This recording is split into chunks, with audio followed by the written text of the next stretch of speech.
연종제 15주간 금요일에 보내드리는 오늘의 강론. 담당의 천주교 대정교구 대철중학교 교목 이상수 신부입니다. 오늘 복음은 마태복음 12장 1절에서 8절까지의 말씀입니다. 그때 예수님께서 안식일에 밀밭 사이를 지나가시게 되었다. 그런데 그분의 제자들이 배가 고파서 밀 이삭을 뜯어 먹기 시작하였다. 바리사이들이 그것을 보고 예수님께 말하였다. 보십시오. 선생님의 제자들이 안식일에 해서는 안 되는 일을 하고 있습니다. 그러자 예수님께서 그들에게 말씀하셨다. 다윗과 그 일행이 배가 고팠을 때 다윗이 어떻게 하였는지 너희는 읽어본 적이 없느냐. 그가 하느님의 집에 들어가 사제가 아니면 그도 그의 일행도 먹어서는 안 되는 제사빵을 먹지 않았느냐. 또 안식일에 사제들이 성전에서 안식일을 어겨도 죄가 되지 않는다는 것을 율법에서 읽어본 적이 없느냐. 내가 너희에게 말한다. 성전보다 더 큰 이가 여기에 있다. 내가 바라는 것은 희생 제물이 아니라 자비다 하신 말씀이 무슨 뜻인지 너희가 알았더라면 죄 없는 이들을 단죄하지는 않았을 것이다. 사실 사람의 아들은 안식일의 주인이다. 대전 가톨릭 평화방송 애청자 여러분 안녕하십니까? 오늘 복음에서 예수님의 제자들이 안식일에 밀 이삭을 뜯어먹는 것을 가지고 바리사이들이 비난하고 있습니다. 안식일 규정은 율법의 여러 규정들 가운데서도 가장 중요한 규정이었습니다. 바리사이들과 율법학자들을 비롯하여 하느님을 올바로 섬긴다고 자부하는 사람들은 안식일 규정을 철저하게 준수했습니다. 그런데 예수님의 제자들이 너무도 쉽게 이 규정을 어긴 겁니다. 제자들의 이런 행동을 바리사이들은 받아들일 수가 없었던 겁니다. 예수님처럼 제자들은 율법에 얽매이고 있지 않습니다. 물론 예수님께서 율법을 하찮게 여기신 것은 아니셨지만 그분은 율법 규정 그 자체보다는 율법의 올바른 의미를 강조하셨고 하느님을 사랑하고 사람을 사랑하기 위하여 종족 율법주의자들을 꾸짖고 그들과 대립하였던 겁니다.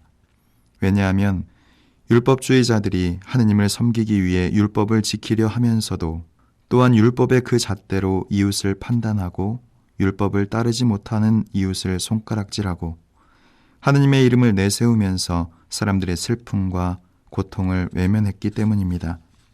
하느님께서 가장 원하시는 것은 사람과 사람 사이에 사랑이 넘쳐 흐르는 것인데 이스라엘의 종교 지도자들은 자신도 모르는 사이에 어느새 율법으로 사람들을 판단하고 단죄했고 그래서 오히려 하느님과 사람 사이의 관계를 멀게 만들었던 겁니다.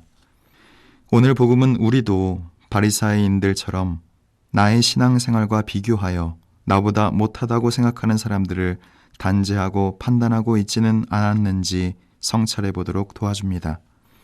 또 우리가 바꾸지 못하는 고정관념들, 우리가 형식적으로만 행하고 있는 타성에 젖은 행동들, 나의 이익에만 집착하며 가지는 이기적인 생각들이 남아있지는 않은지 반성하게 해줍니다. 오늘 복음을 통해서 꼭 알아야 할 것은 하느님께서 진정으로 바라시는 것은 하느님 앞에서 나의 선행을 뽐내고 남 앞에서 우쭐대는 신앙의 행동이 아니라 이웃을 더욱더 사랑하려고 노력하는 자비의 마음이라는 것입니다. 사랑하는 형제자매 여러분, 복음의 마지막에 예수님께서는 사람의 아들은 안식일의 주인이다 라고 말씀하십니다. 곧 율법의 주인은 주님이십니다. 율법은 주님을 따르기 위해 만들어진 것입니다.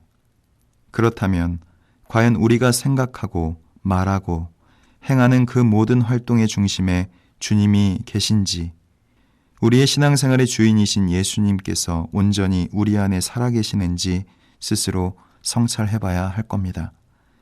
주님을 따르기로 약속했으면서 나도 모르는 사이 모든 행동의 중심에 내가 서 있지는 않았는지 성찰할 필요가 있습니다.